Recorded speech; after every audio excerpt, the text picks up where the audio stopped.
ఒక వ్యక్తి ఒకరోజు దేవుణ్ణి అడిగాడు. నా జీవితం విలువ ఎంత అని. అప్పుడు దేవుడు అతనికి ఒక రాయి ఇచ్చి దీని విలువ తెలుసుకునిరా, కానీ దీనిని అమ్మకూడదు అని చెప్పాడు. అప్పుడు ఆ వ్యక్తి ఆ రాయిని ఒక పండ్ల వ్యాపారి దగ్గరకు తీసుకుని వెళ్ళి ఈ రాయి విలువ ఎంత అని అడిగాడు.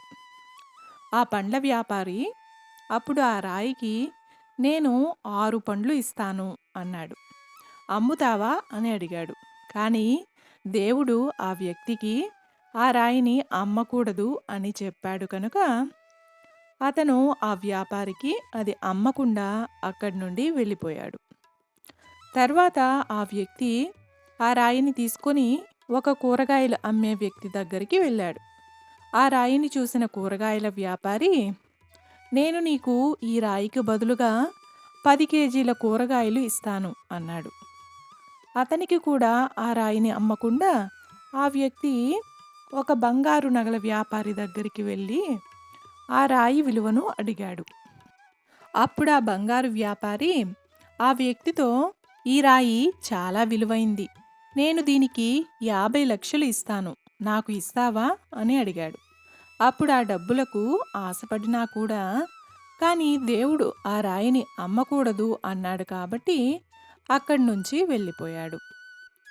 అప్పుడు ఆ నగల వ్యాపారి ఇతనిని పిలిచి, సరే నేను నీకు ఈ రాయికి 3 కోట్లు ఇస్తాను, ఈ రాయి నాకు ఇచ్చేయి అన్నాడు. దానిని అతనికి అమ్మకుండా ఆ వ్యక్తి ఆ రాయిని తీసుకొని ఒక వజ్రాల వ్యాపారి దగ్గరికి వెళ్ళాడు. వెళ్ళి ఆ రాయి విలువ ఎంత అని అడిగాడు.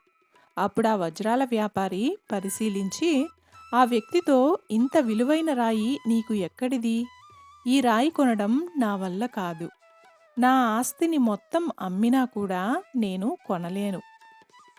నేనే కాదు, ఈ ప్రపంచంలో ఉన్న సంపాదనంతా అమ్మినా కూడా ఈ రాయి విలువకు సమానం కాదు అని అనగానే ఆ వ్యక్తి ఆశ్చర్యపోయాడు.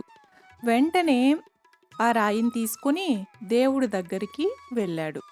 అప్పుడు దేవుడు ఆ వ్యక్తితో ఇలా అన్నాడు, నువ్వు ఈ రాయిని తీసుకెళ్ళి పండ్ల వ్యాపారితో, కూరగాయల వ్యాపారితో, బంగారు వ్యాపారితో దీని విలువ అడిగావు, కానీ వారు ఎవ్వరూ దీనికి సరైన విలువ ఇవ్వలేకపోయారు.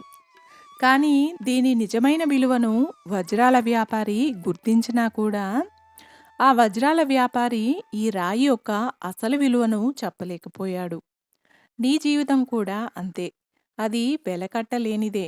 కానీ మనుషులు వారి వారి స్థాయిలను బట్టి నీ జీవితానికి వెలకడతారు. నువ్వు వారికి ఉపయోగపడే విధానాన్ని బట్టి వారు నీ జీవితానికి వెలకడతారు.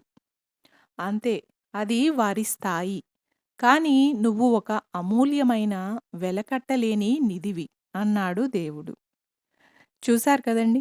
ఈ స్టోరీ మీకు నచ్చినట్లయితే ఒక్క లైక్ చేసి నా ఛానల్‌ని సపోర్ట్ చేయండి. ఇంకా మరెన్నో ఇంట్రెస్టింగ్ స్టోరీస్ కోసం నా ఛానల్‌ని సబ్స్క్రైబ్ చేయండి. Thanks for watching.